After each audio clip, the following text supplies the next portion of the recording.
In the hills of Kasenda sub-county, Kabarole District, where mobile phone signals are often unreliable and internet access is scarce, communication takes a different form. For 30 years, 55-year-old Faustine Tumwebaze has served as the voice of this community, blowing his horn to alert them to important events. The instrument, locally called enzamba, is not ordinary. It is made from an antelope's horn, carefully preserved and shaped into a powerful tool of communication. A small hole at the narrow end transforms the air into a deep resonating sound.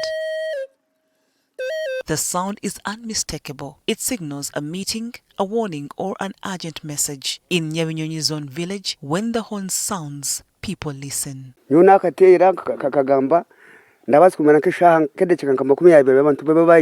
When I sound this horn, it takes less than 20 minutes for people to gather in one place. Everyone in this community recognizes and relates to its sound.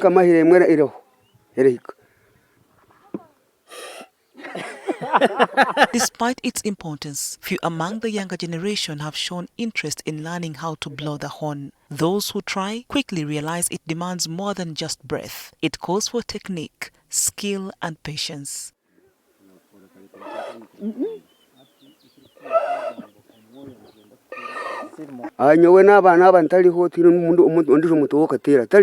If I am not here, there will be no one to blow this horn. I have tried to teach several people, but they haven't succeeded. I can't quite explain why, but despite many attempts, most still can't do it properly. Tumwebaze serves his community voluntarily in a responsibility he inherited from his father. He is a familiar and respected figure, approachable, humorous, and always in motion.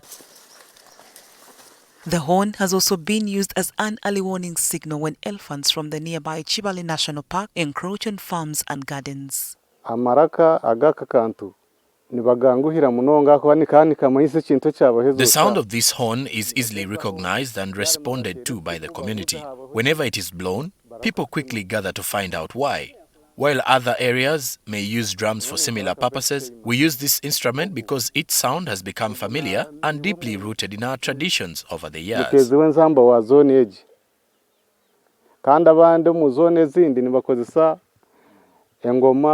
In today's digital age, Tumwebaze's story is a reminder of how traditional means of communication are still relevant in society. This horn, passed down through generations, may have come from an antelope, but its relevance to this community is much bigger than the body from which it came. Betty Mudondo, NTV.